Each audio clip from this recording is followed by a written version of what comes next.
নলতার পথে পথে ঘুরে বেড়ানো অসহায় পাগলির কন্যা সন্তান প্রসব, পিতা হলো না কেউ। নিজস্ব প্রতিনিধি।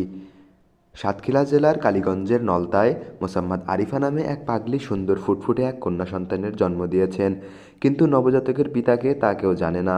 শনিবার ২৭ ডিসেম্বর ভোর সকালে নলতা মাধ্যমিক বিদ্যালয় সুপারমার্কেটের পিছনের একটি বিল্ডিংয়ের খোলা মেঝেতে এই সন্তান জন্ম দেন আরিফা। জানা গেছে, মোসাম্মদ আরিফা আশাশুনি উপজেলার গোদাড়া গ্রামের ইকতার আলীর কন্যা। সে মানসিক ভারসাম্যহীন হয়ে দীর্ঘদিন নলতাসহ আশেপাশের এলাকায় অবস্থান করছে। শনিবার ভোর সকালে পাগলি আরিফা তীব্র যন্ত্রণায় কাতরাচ্ছিলেন। নলতা মাঠপাড়ার কয়েকজন সচেতন নারীরা আরিফার সন্তান প্রসবে সহযোগিতা করেন। স্থানীয়রা বলেন, কোনো ডাক্তারের সহযোগিতা ছাড়া ধ্বনি দিয়ে শিশুকন্যার পৃথিবীতে আগমন ভালোভাবে হলেও পিতার পরিচয় জানা খুবই জরুরি। পাগলি আরিফা ও নবজাতক সুস্থ রয়েছেন বলেও জানান তারা। পরে স্থানীয়রা কালীগঞ্জ উপজেলা নির্বাহী কর্মকর্তা তানিয়া আক্তারকে অবহিত করলে তিনি তার প্রতিনিধি হিসেবে উপজেলা মহিলা বিষয়ক কর্মকর্তা অর্ণা চক্রবর্তীকে ঘটনাস্থলে পাঠিয়ে দেন। অর্ণা চক্রবর্তী সাংবাদিকদের বলেন, আমি ঘটনাস্থলে গিয়ে দেখতে পাই পাগলি আরিফা একটি বিল্ডিংয়ের খোলা মাটিতে জীর্ণশীর্ণ ও অসুস্থ অবস্থায় পড়ে আছেন। কয়েক ঘন্টা আগে আরিফা সন্তান জন্ম দিয়েছে, এখনই তার চিকিৎসার প্রয়োজন।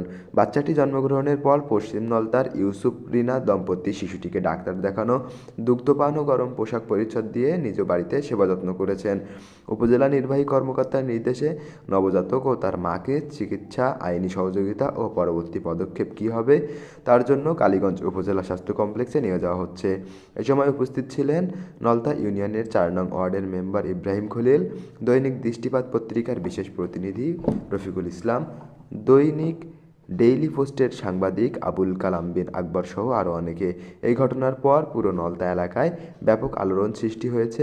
স্থানীয়রা নবজাতক ও তার মায়ের সুস্বাস্থ্য কামনা করছেন।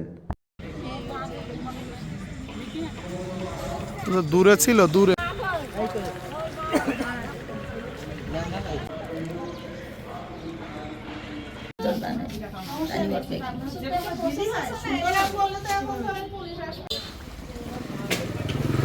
ইউনোর এপিএস